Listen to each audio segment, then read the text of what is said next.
Okay, folks, in the essence of time, we're going to get started with our presentation. I just want to welcome everyone and wish everyone a happy new year. This is our first Vanguard educational event for 2021. Many of you have been with us in 2020 and we welcome you back and hope everybody had a great holiday season and is ready for a healthy and hopefully a return to some normalcy in 2021. For those of you who don't know us, the Vanguard Agency is approaching its 22nd year as an employee benefits firm located right here in Melville, Long Island. We are an employee benefits firm servicing the nonprofit sector and the for-profit sector, providing benefits, health insurance, technology, HR solutions, and compliance solutions. The Vanguard educational event was started in 2020, and if you weren't with us or don't know us that well, you know our motto is educating employers one employee at a time. So our firm is a very big believer in educating employees and in educating employers through our compliance solutions throughout the year, and being very granular with the employees on a one-on-one basis. So this is part of our overall theme. And every 2 weeks, we try to come up with a well-thought presentation on topics that we think that you all want to hear. We do encourage you that if you have any topics that you'd like to hear about in the future, please type that in the chat. Let us know. If you know us, you know we're very proactive with sending out compliance blasts and surveys and things of that nature. So we definitely want to hear from you. We'd love to hear your feedback. Some of our upcoming events on February 10th, we will have Robert Belvedere from International Benefit Administrators, and we will be doing a presentation on self-insurance called Self-Funding 101. So for those of you who want to learn more about that or have clients that want to learn more about that, Rob is a seasoned veteran of the self-insurance industry, and it will be a great presentation. On February 24th, we're going to have Tom McKiernan from EP6, an enrollment firm that we work with specifically to provide education to employees. And he's going to discuss the latest and the greatest in benefit technology, benefit administration, and employee education solutions. And then on March 10th, we'll have Jim McTighe from Mass Mutual, and he'll be talking about group life and disability insurance. A few things I do want to mention if you, from a compliance perspective, just a couple of things of note. If you haven't gotten our recent notice, our compliance bulletin, the IRS has created an extension on the FFCRA, Family First Coronavirus Relief Act, allowing employers the ability to offer employees paid sick leave for COVID-19 reasons and qualify for tax credits, the retention credits. Also, if you are in the middle of filing your 1095B or C, if you're an applicable large employer and you're required to do so, those deadlines have been extended. So they were January 31st, and now that's been extended to March 2nd. So make note of that. Just some housekeeping notes, and if you would all do a favor and mute yourselves, we're going to take some questions along the way if we do have some, but I do hear some feedback in the background, so I will mute you if you're not hearing this, but please try to mute yourself right now so we don't disturb the presentation. You can always type your questions in the chat. I will be monitoring the chat as we go along the way, and we'll try and stop Stuart and Brendan and Jonathan to answer any of your questions along the way, and we'll do a formal Q&A at the end. We are going to be recording this. We are already, so we will send out a copy of the presentation as always, and we will be posting this presentation on, we'll be sending it out via email and on our social media platform so that you will all have a chance to review this again at another time. And like I said, we will, from the HR credits perspective, I think Stuart will be going into later. If you are an HR director and you are in need of SHRM credits this course, is worth one SHRM credit. Stuart, I'll let you talk more about that later, and Stuart will let you know exactly what needs to be done to get credit for that service. So with that, I do want to turn it over to our professionals today, our speakers. So the first one I'll turn it over to is Brendan Hyde. Brendan and I have known each other probably going back over 10 years now.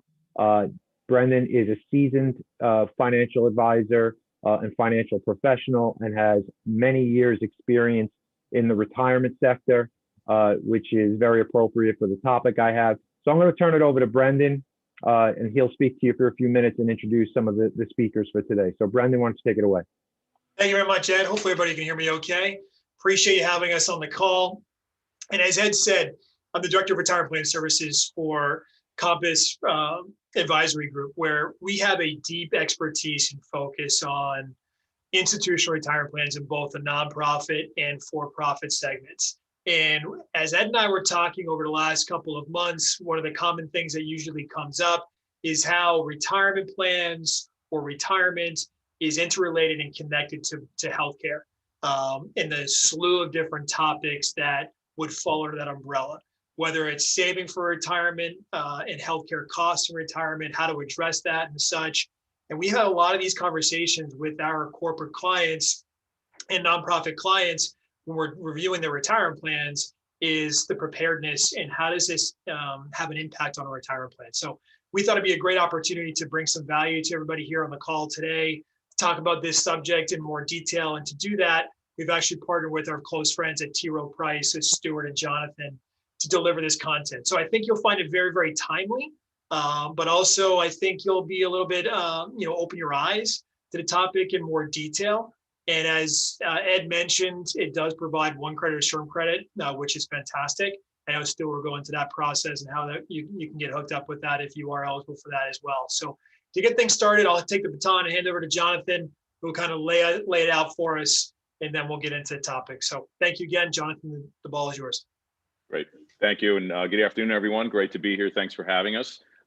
First want to thank folks at Vanguard and Compass for having us on. I think what they are doing in their efforts to help educate our financial communities is just something that has so many benefits to it. Not enough time in this call to go through all that, but I just hats off to them. I think they're doing a great job with educating folks in their network and in their communities. So my name is Jonathan Wilkinson. I'm from T. Rowe Price. I come from New Jersey, but I'm with T. Rowe Price. We are an investment management firm and also a retirement plan administrator. And we manage in investable assets a little over $1 trillion right now. The majority of those assets are in the retirement plan and institutional space. So think 401ks, 403bs, defined benefit plans, profit sharing plans, et cetera.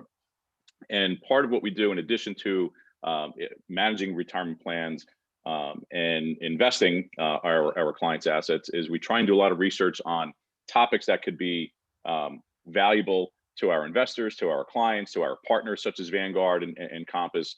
And today we're going to get into more healthcare discussion. But first, what I'd like to do is, I thought, being that this is early part of the year, still January, we would like to give a review of what we've seen in 2020 as far as behavior or trends, if you will, from a plan sponsor or plan participant level. And the good news on the next slide, guys, we'll see as we get into some of the data here. So the good news, what we don't see here is that there was not a lot of investment changes. So think back to, which is almost a year ago, believe it or not, right, to those dark days in February and March. There was the anticipation a lot of individuals, a lot of employees, participants would be selling, right? See that volatility and want to get out of the market. But we've seen it's actually less than 4% of investors made changes during the height of the crisis. And it's actually even, we get better data from those that are in target date funds. And target date funds are sort of that do it for you, kind of set it and forget it, more of an autopilot approach. It was right around 1% of target date investors making any sort of changes. So the great news is that the overwhelming majority of folks stayed the course. And we've seen just really good returns in the recovery. From a plan sponsor trend standpoint, with the CARES Act, right, that was rolled out last year, we saw for plans greater than 25 million, 68% of these plans adopted at least one CARES Act provision. But in the small plan market, plans under 25 million, only 20% of plans made any sort of adoption with CARES Act. So it could be an opportunity to revisit that. And you'll see here that we have right around 55% of plans that offered the CRD, or the coronavirus related distributions, are now offering participants the ability to pay back their distribution. So more than half of the plans there. Around 45% of plans that changed employer contributions reinstated them as of 2021. So that's encouraging as well. So plans that sort of changed, or in reality a lot just halted their contributions or their match, are bringing those back this year. So we hope to see that trend continue. As far as participant trends, we've seen 9% of participants use at least one of the CARES Act provision. 23% indicated they plan on repaying their loan, but we're seeing less than 1% of participants have repaid their distribution so far. But we're hoping and expecting this rate to increase there. So positive, if you will, positive behavior from both plan sponsors and participants, primarily not making a lot of investment changes when times got tough. So I hope that was clear. I'll stop, pause to see if there's any questions from a plan participant or plan sponsor level. If not, we can move on. So joining me today is Stuart Ritter, who is our in-house speaker and developer of a lot of the content that we come out with that we think would be helpful in and around saving for retirement. And these days, it's hard to think about retirement without thinking about healthcare and how expensive healthcare is going to be. If we pay attention to some of the commercials we can see, or conferences back in 2019 and previous, when we would attend these types of conferences in person, we'd see that it's going to cost us so much money in retirement. We'd get this daunting, almost what we call a big scary number of it's going to cost you $300,000, $500,000 just to pay for healthcare in retirement. And as I mentioned, with T. Rowe being a research firm, wanted to look and kind of peel the layers back a little bit and see, are these numbers that we're seeing, is this accurate? Is this something that is real? And I think what we're going to find today is Stuart is going to go into some of this and maybe demystify or debunk some of the things that we've been seeing. I don't think we're going to walk away with saying, oh, Stuart gave me all this info, I don't have to worry about retirement or saving for healthcare and retirement. This is easy. But I do think, and I promise, I do think we're going to be able to exhale and really be able to put things into perspective and really kind of clear away the noise, which is a trend these days in our lives, or clear away the noise and focus on what we can control and what is likely to happen to us. So it's gonna be really interesting. What I'm gonna do now is I have, for the SHRM CE credit, bear with me, I have to read the disclaimer. This is from the IWI, which is Investments in Wealth Institute, has accepted healthcare is not a six-figure word for the 1 hour of CE credit towards SEMA, CPWA, CIMC, RMA certifications, SHRM, SHRM, and others. So the process there, what we will do is after this presentation, we will be sending you an Excel spreadsheet. If you're looking to earn credit for this presentation, please return that back to us. The email will be coming from david.zincon@troprice.com. If you don't get this spreadsheet for whatever reason, it gets hung up in spam, what have you, please reach out to Brennan, Ed, and folks, and we'll get this to you. What we will then do is then submit it, and you will then get your credit. So without further ado, I'd like to turn it over to Stuart, who has been with T. Rowe Price for 20 years. Very interesting background, certified financial planner, also was an adjunct faculty member at Johns Hopkins down in Maryland. So I sort of say this all the time, it's in his DNA. He loves financial planning and loves educating. So I think we're in for a really good presentation today. Without further ado, I will now turn it over to Stuart. Thank you. All right. Thank you, Jonathan. I appreciate it. Ed, Brendan, thanks for the opportunity to be part of this. And thanks all of you for some time this afternoon to talk about what we've been discussing, which is healthcare. And we give away the punchline right on the title. Healthcare is not a six-figure word. And despite what we read in the headlines, despite what you hear, I'm going to give you an in-depth understanding of what's really going on with healthcare costs in retirement, what retirees are actually paying, with the hope that it puts you in a better position to understand the kinds of things you can be doing today to help people better prepare for their healthcare costs in retirement and see how healthcare and retirement overlap and intersect, and therefore allow you to make some better decisions about how you want to help people prepare for both of them. So I'll be talking about three things. I'll be talking about what people are hearing about healthcare costs in retirement. We'll spend the bulk of our time today on what's really going on with healthcare costs in retirement. And lastly, we'll talk about what to do about it. And it looks like we have a smaller enough crowd here that I'll get to some quizzes during the presentation and ask that you be willing to either send in your answers by chat or unmute yourself briefly and give me the answer. And Ed, if you wouldn't mind, if I can call upon you to read out any answers that people send in by chat, that'll let people know what other folks are thinking as well. So let's get to it. What are people hearing about healthcare costs in retirement? Jonathan told you what they're hearing about healthcare costs in retirement. They're hearing that they're huge. So here are some of the numbers that make headlines about what healthcare costs are going to be in retirement. $311,000, $325,000, almost $400,000 is what people are hearing they're going to need for healthcare costs in retirement. And then, not surprising, because this is what they're hearing, that's what they're fearing. Two of the top three retiree spending concerns when it comes to costs in retirement are the two components of healthcare costs. 57% of people say their top concern is health insurance premiums. When we ask them about their top concerns, they could pick more than one. And 51% talk about out-of-pocket healthcare expenses, the variable side of healthcare costs in retirement. So we've got people who are hearing scary numbers. The result is that they're fearing those numbers. And I want to talk to you about why it's not actually a big scary number. Here's why it's not a big scary number. I'm going to give you three reasons why healthcare costs are not a big scary number. And the first reason is it's not a lump sum. Although it's reported as a lump sum, it's not as if everybody hits age 65 and they all have to write a check that day for their entire healthcare costs. People incur healthcare costs over their entire retirement. Think of it this way. If you're paying $150 for a month for internet access or your cable bill, if I were to make that a lump sum, that works out to $86,000. But nobody knocks on the door when someone turns 65 and says, okay, write a check today for $86,000 to cover all of your internet access bills for the rest of your retirement. That's not really how we pay any expense for retirement. And it's not how we pay for healthcare costs in retirement. So the first reason it's not a big, scary number is because it's not a lump sum.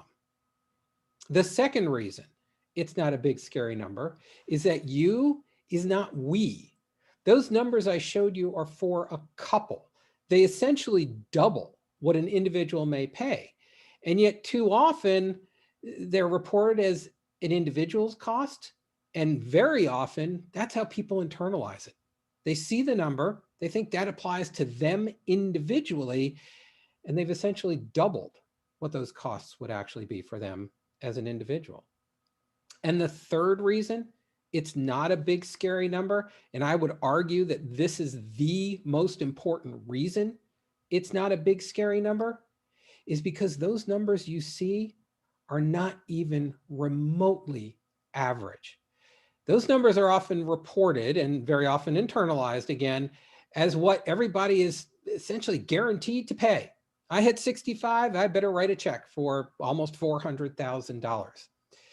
But that's not what the typical retiree experiences. As a matter of fact, those numbers are designed to be big. It's as if there's competition between the weather forecasters. Well, you know, if I only say we might get 1 inch of snow, I'm not going to get any headlines. But if I'm the person who's out there saying, hey, we're going to get the biggest snowstorm ever, it's going to be 3.5 feet, I'll get a lot of ink.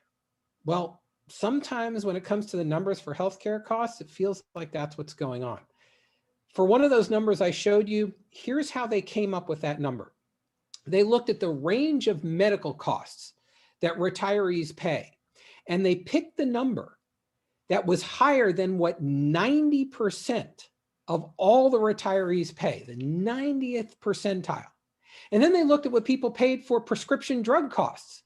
And they looked at that entire range and picked the number that was higher than what 90% of people pay for prescription drug costs. And then they took those two numbers and they added them together, even though it wasn't the same person. So showing a number that's higher than what 9 out of 10 retirees pay is not giving people a sense of what the typical cost is for healthcare costs in retirement. And those are the three reasons it's not a big, scary number. And the problem with the big, scary number, the problem with people walking around with that in their heads is, first of all, it's misleading. It makes people think that if I have to pay it as a lump sum, the only thing I can compare it to make sure I've got enough money is what I've saved for retirement already. And they don't think about their future income, specifically all the income they'd be getting from Social Security benefits, because they're only thinking about it as a lump sum. Second of all, it's overwhelming. People look at that number, throw up their hands and go, there's nothing I can do about it. I'm stuck. And number three, it's unmanageable. It's really hard to come up with solutions. It's almost impossible to put together a financial plan if people think they've just got to write a big check the day they hit retirement. It also skews people's perception of risk. Folks think that they're guaranteed to have to encounter that particular number, and it's all going to come at age 65. And when you put all of those together, people aren't sure how to handle it. They're not sure what to do about it. They're unclear as to what steps they can take today. One of the things that can happen, and some of you may have encountered this issue already, is you've got people who have reached an age and a stage in their life where they want to retire. They're ready to make that transition into retirement. And to a large degree, they're financially ready to make that transition. But then they see that big number for healthcare out there, and they decide, I guess financially, I can't make that transition yet. I can't leave my employer, even though I really want to. So one of the consequences is potentially you've got a number of higher cost folks, because they're older, who are hanging around and don't actually want to be there, who could retire if they better understood how they would encounter healthcare costs in retirement. But because all they see is a big, scary number, it leads to that fear and the paralysis, and they're hanging around and complaining about being there when they actually could make that transition. So I know what you're thinking at this point. If it's not a big, scary number, what is it? And that's what our research has revealed. And that's what I want to spend the bulk of the presentation talking to you about. I want to discuss what really goes on with healthcare costs in retirement. I'm going to look at it from three perspectives. First, what people pay for healthcare versus everything else. Then we'll get into the fixed expenses that people pay for healthcare and the variable expenses that are part of the healthcare cost. So let's start with healthcare versus everything else, and get your fingers ready to either unmute yourself or send in a chat. We looked at retirees over age 75 plus. And when I say we, I actually mean the Bureau of Labor Statistics. They go out every couple of years and they survey people's spending patterns across all age groups and at very detailed levels, what people spend on dairy products and motor oil. And they collect them into a number of categories. Now they report it for age groups over age 65. What we've done here for what you see on your screen is to actually take early retirees out of this picture. So we're just looking at people who are 75 and over. So what you see on your screen is that 36% of what people over age 75 spend goes to this one category. So my question to you is, what's the category? If you wouldn't mind, take yourself off mute and just shout out what you think it is, put yourself back on mute, and or send a chat in to Ed. What is the number one spending category for people over age 75, such that they spend more than a third of all their spending goes to that category? So we have a couple of responses. First two are housing. Okay. What else? I would housing. Okay. Other guesses? Travel. Travel? Anything else? All right. For those of you who picked housing, nice job. And I'll come back to travel when I fill out this entire pie. So housing is the number one expense for people over age 75. As a matter of fact, it's the number one expense for every age group. So even though healthcare gets a lot of attention, when it comes to the typical average retiree, their number one spending category is housing. All right. Here are the next two, 16% and 13% respectively. What do you think those two are? Send in a chat to Ed or quickly unmute yourself and shout them out. What's number 2 and 3? I'd say entertainment 16%, food 13%. All right. What else? Very specific. I like it. The order.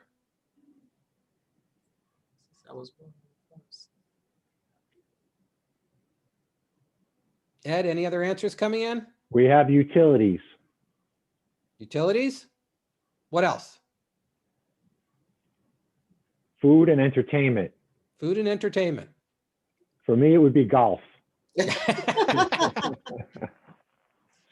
I've got another presentation where I ask people to imagine their own retirement, visualize what it's going to be. Golf is always one of the answers. Yeah, you'll notice though, this was a little bit harder, right? I mean, a lot of people got housing, but now is it utilities? Is it entertainment? Is it food? So here's the answer. Number 2 is actually healthcare. And number 3 is food. And then everything else, transportation, entertainment, clothes, fill out the pie chart. Now, when it comes to travel, I promised I'd come back to that. The way the Bureau of Labor Statistics gathers and compiles the information, they don't actually create a travel category. So we did. And it turns out if you pull out the pieces of travel, so paying for out-of-town lodging actually falls under housing. Paying for a rental car, that falls on, they put it under transportation. So we kind of redid it. Travel would end up being the 8th biggest category when it comes to the average retiree. So let me make 2 observations about what you see on your screen. Despite all the headlines that healthcare gets, housing is actually number 1. Healthcare is only second. I probably shouldn't say only, but it's second by less than half of what people spend on housing. And people spend about as much on healthcare as they do on food. You'll notice a number of people selected food as probably the 2nd or 3rd category. So one of the things to take away from this screen, and again, it's for people over age 75, is that despite the fact that healthcare gets all the attention, it's not as big as people think about. They actually spend more money on other categories, housing, and about the same on food. Now, one of the other things we hear about spending on healthcare is that it increases as people get older in retirement. So I want to take a look at that. To do that, I'm going to bring back in those 65 to 74-year-olds I took out of this analysis, and we'll look at these same 4 categories and take a look at what people spend, what people who are 65 to 74 years old spend, and then what people who are 75 plus spend in each of the 4 categories. So we'll start by looking at healthcare, and what we find is, yes, on average, the amount that people spend later on in retirement is higher for healthcare than what they spend early in retirement. That probably doesn't surprise you. But what may surprise you is the fact that what they spend in all these other categories decreases as people get older. So it's not as if there's this steady spending and then healthcare just kind of piles on it higher and higher and higher as people get older. That's not actually the way it works. The other spending decreases by more than what healthcare spending increases. And to some degree, it happens organically. As people get older and maybe they have more healthcare issues, they're not traveling as much. They're not spending as much on entertainment. They're not going out to eat as much. And what happens is their spending in other areas comes down by more than healthcare spending goes up. So bear in mind where the healthcare spending falls compared to the other spending that people do and how it changes over time. Now, this is the point where I want to get into how much people actually spend for healthcare costs in retirement. And to do so, I'm going to need a little help from a deck of cards. I want to talk to you a little bit about probability. For those of you who are paying attention in 6th grade or 8th grade statistics class, you may be familiar with this. If I lay a deck of cards out on a screen in front of you, and by suit. So we've got spades, clubs, diamonds, and hearts out there. And I draw a line where half the cards are to the left and half the cards are to the right of that line. That line is at the king of clubs. It's what we call the 50th percentile. That was on your test back in the 8th grade. It's also referred to as the median. You'll hear me use that term as well, just to help people remember that if you've got the spectrum of outcomes, if you draw a line where half the outcomes are to the left and half to the right, that's the median. If I shuffle a deck of cards and I pull out a random card, half the time I'll get a black card, half the time I'll get a red card. If I draw a line where 95% of the cards are to the left of that line, and I'm rounding off a little bit here, it's for illustrative purposes, but basically that's the queen of hearts. So 95% of the time, I won't get the queen or king of hearts, and 5% of the time I will. The last quiz of the presentation. If I were to lay out the spectrum of total annual healthcare spending, everything that a retiree spends for healthcare costs over the course of a year, and I lay it out from the lowest amount that the retiree spends to the retiree that spends the most, what is the dollar amount at the 50th percentile? What's the dollar amount where half of all retirees spend less than that dollar amount and half of retirees spend more than that dollar amount? Take yourself off mute and give me a guess, or send a chat to Ed if you wouldn't mind. What's the dollar amount such that half of retirees spend that dollar amount or less and half of retirees spend that dollar amount or more?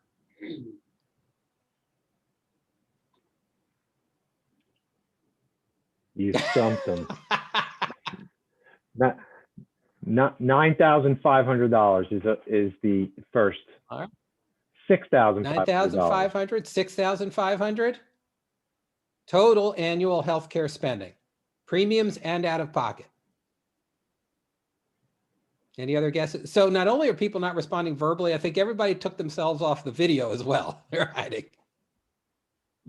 And I don't blame you, because I've put stuff up there that a lot of people don't realize. So maybe I can do it again. The median cost, what the typical average retiree spends, is $3,400. It's not a six-figure number. Total annual healthcare costs per person, when we look at all retirees, half of retirees are spending $3,400 or less. It's as if they shuffle a deck of cards each year, pull a card out, and if they get any black card, they spend $3,400 or less. Now, the number at the 95th percentile, if they were to pull the Queen of Hearts or the King of Hearts, 95th percentile is $10,100.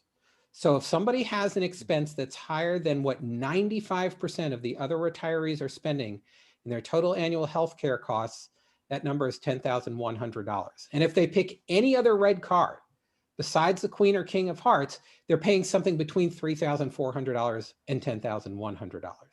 Now, I'll confess, this number surprised me. We hear so much about the six-figure numbers that to find out that half of retirees each year pay $3,400 or less, that was some insight for me. And I hope it's some insight for you, again, as you're thinking about helping people prepare for this cost in retirement, better understanding what the spectrum of costs are and the likelihood that people will get a particular expense can help you and them make better decisions about how to prepare for it. And that analogy I've been using about shuffling the deck and pulling a new card every year, that's essentially how it works for most people. If somebody gets a year where they pull a red card, they have a hip replacement that year. It's not as if they're going to have a hip replacement the next year as well.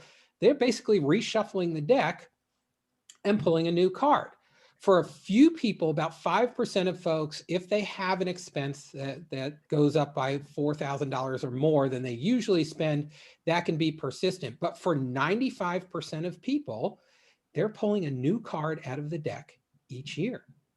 So that's how people are spending their healthcare costs, what people spend on healthcare costs versus everything else. Let's look at fixed expenses, because we were just looking at total healthcare. I will say Go ahead.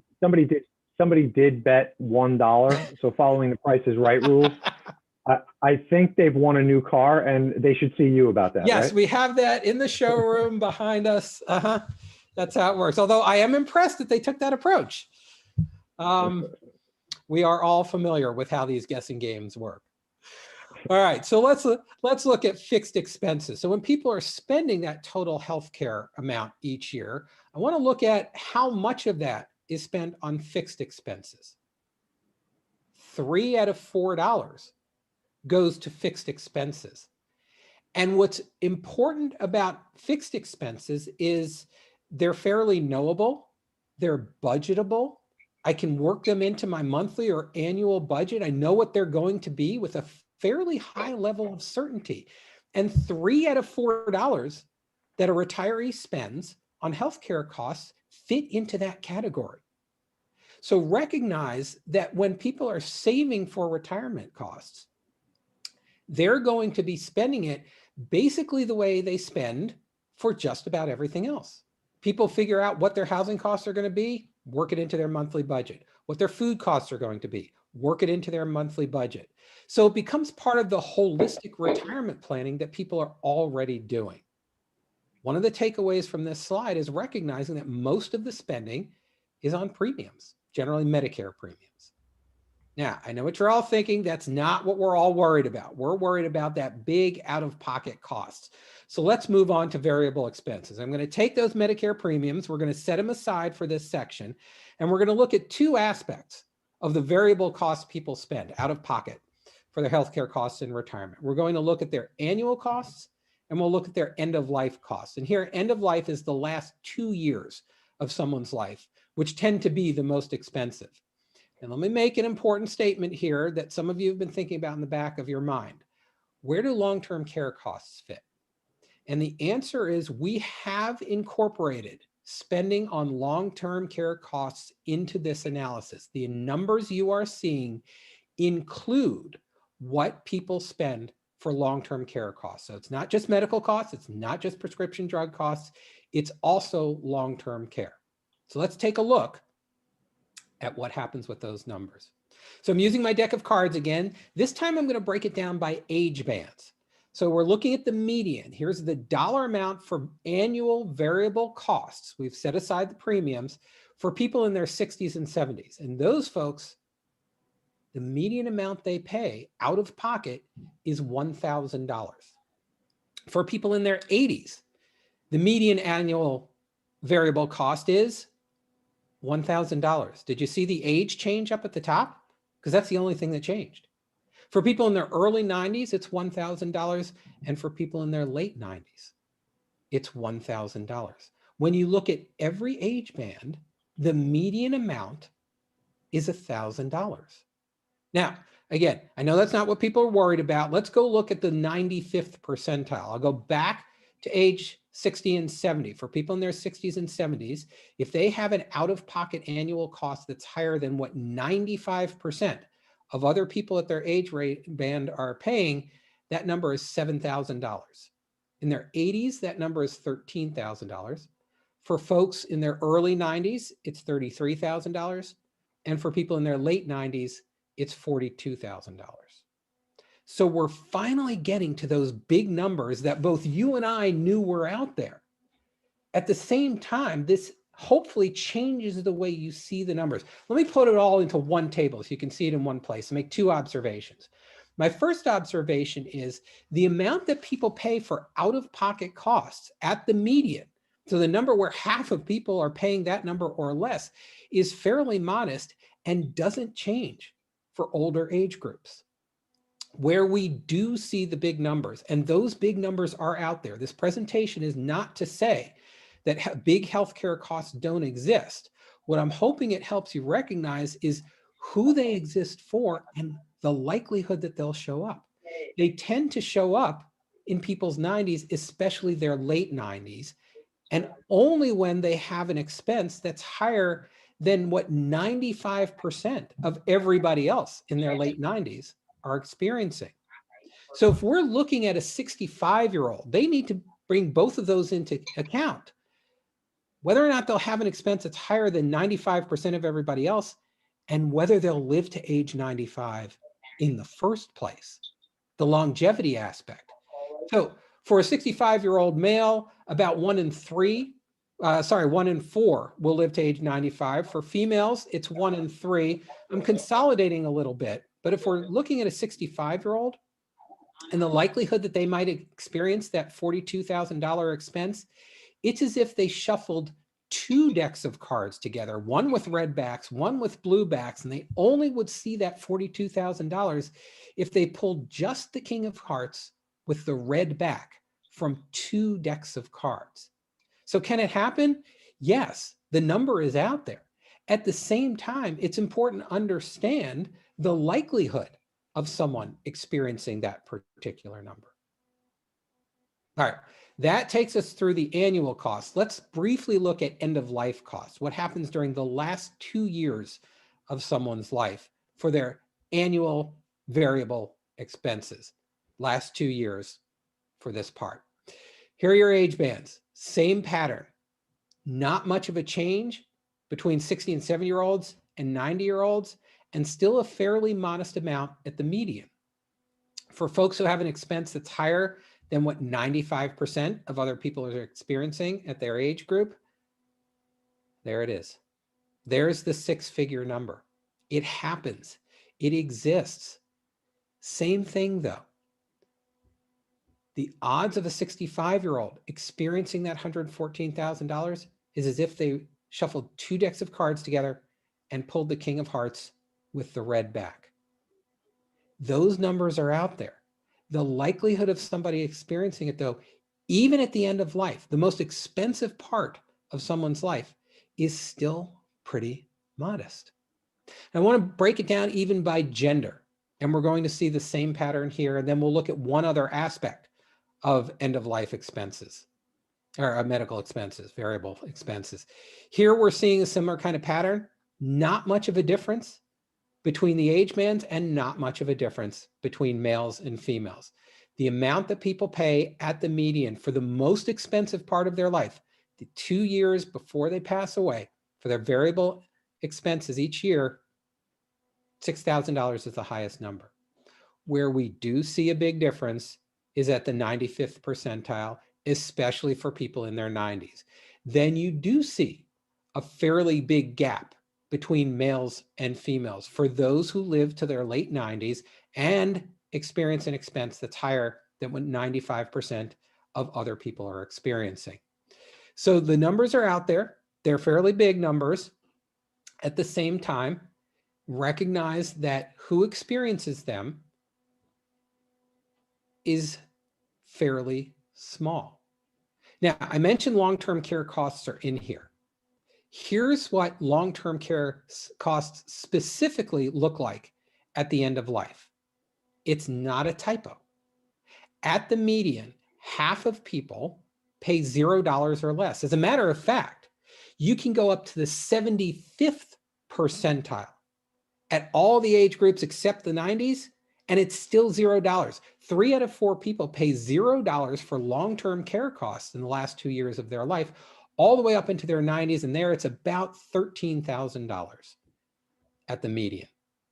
The 95th percentile, that's where we see the big numbers. Those big numbers you saw earlier, the number one driver of people having a 6-figure number at the end of life is the long-term care costs. Now, I know what you're thinking, because I thought it too when I saw these numbers the first time. Wait a minute. I can think of somebody who's paying a lot of money for long-term care costs. Now, at the same time, to some degree, that example we can think of is actually the exception that proves the rule. Because while each of us can almost assuredly think of one person who's paying a lot of money for long-term care costs, it's probably hard for us to think of 2 or 5 or 20 among the literally millions of people who are at that particular age group. So while we can think of one person, it's important not to get caught up in the availability bias, which makes us think that if we can easily think of something, well, it must be more prevalent than potentially it actually is.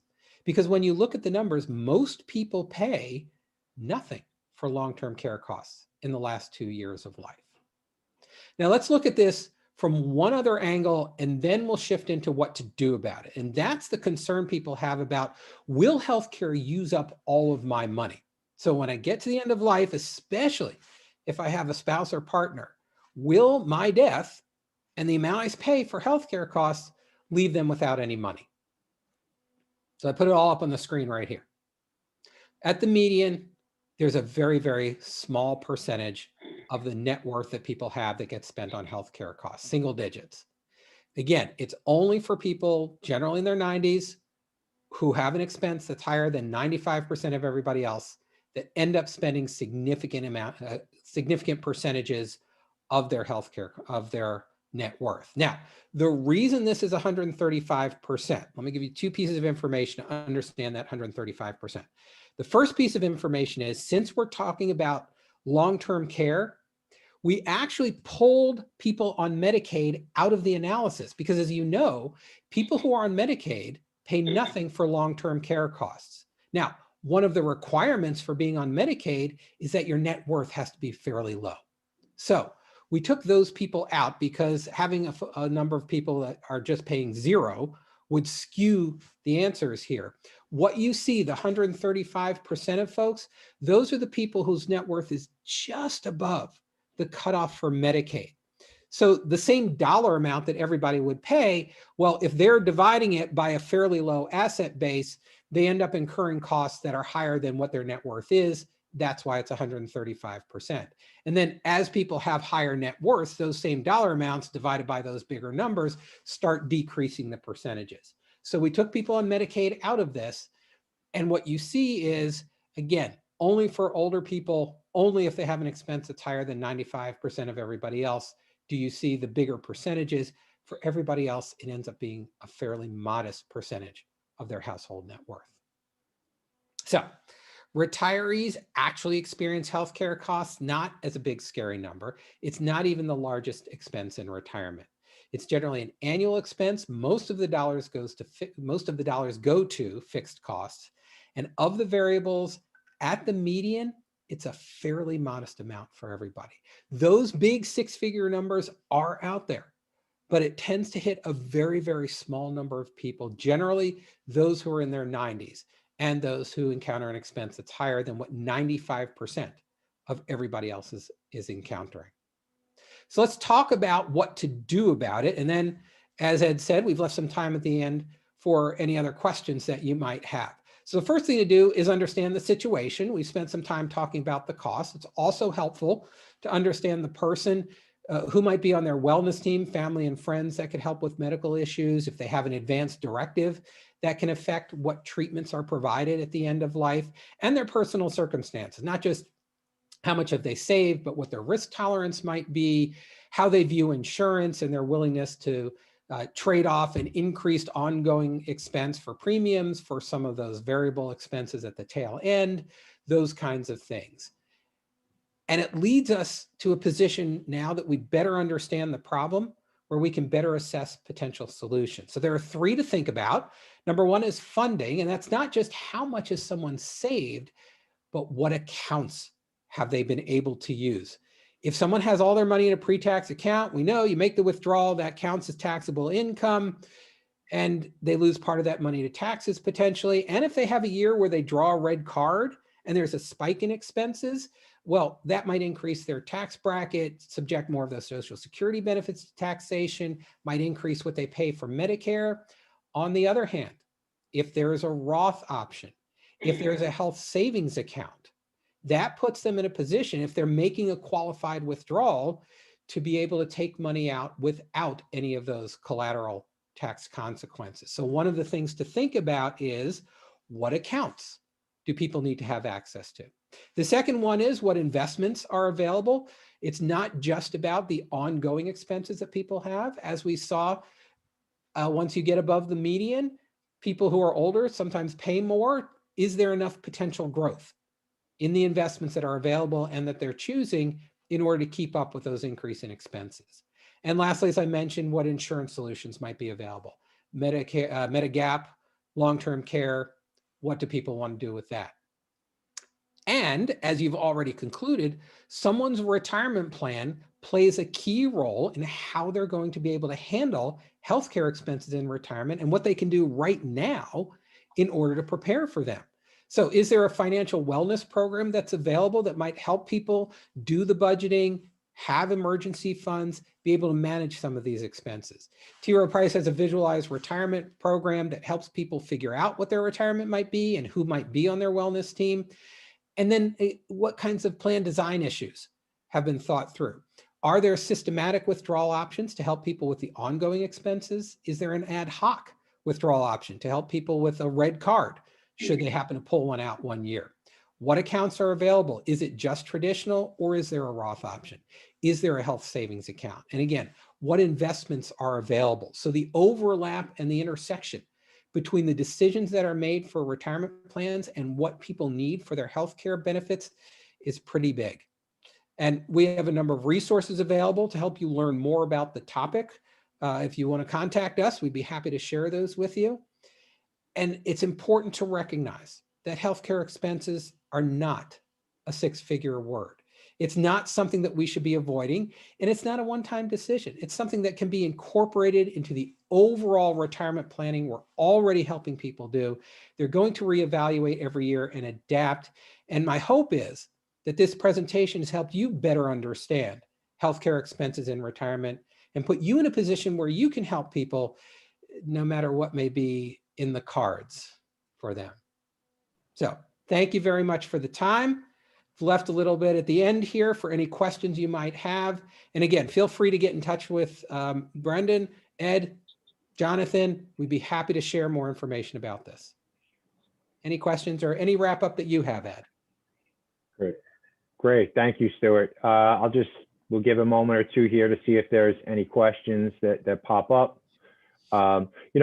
To dovetail on something you said regarding HSAs, I will say that just as I'm sure you advise or have been advising your clients for many years about starting retirement planning at an early age and the impact on retirement, I think that, we see that our clients, that those numbers associated with high deductible plans that are HSA compatible, those tend to be big, scary numbers at times as well when they're young. But I think your case is very valid here, where if those same folks that starting their retirement planning early are usually the younger, healthier folks, and if they start to invest in things like high deductible plans and HSAs, they could really go a long way with offsetting some of these healthcare costs that you're talking about at retirement. So I think that that's something that with education, with proper planning, financial wellness, those things become less scary, let's say, on the front end, and able to handle those healthcare costs of retirement. Yeah, making the tools available and helping people how to understand how to use them is key to meeting these needs.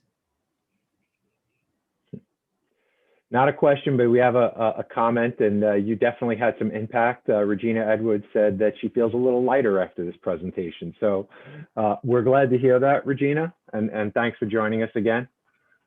Any other questions that anybody wants to throw out there before we wrap up?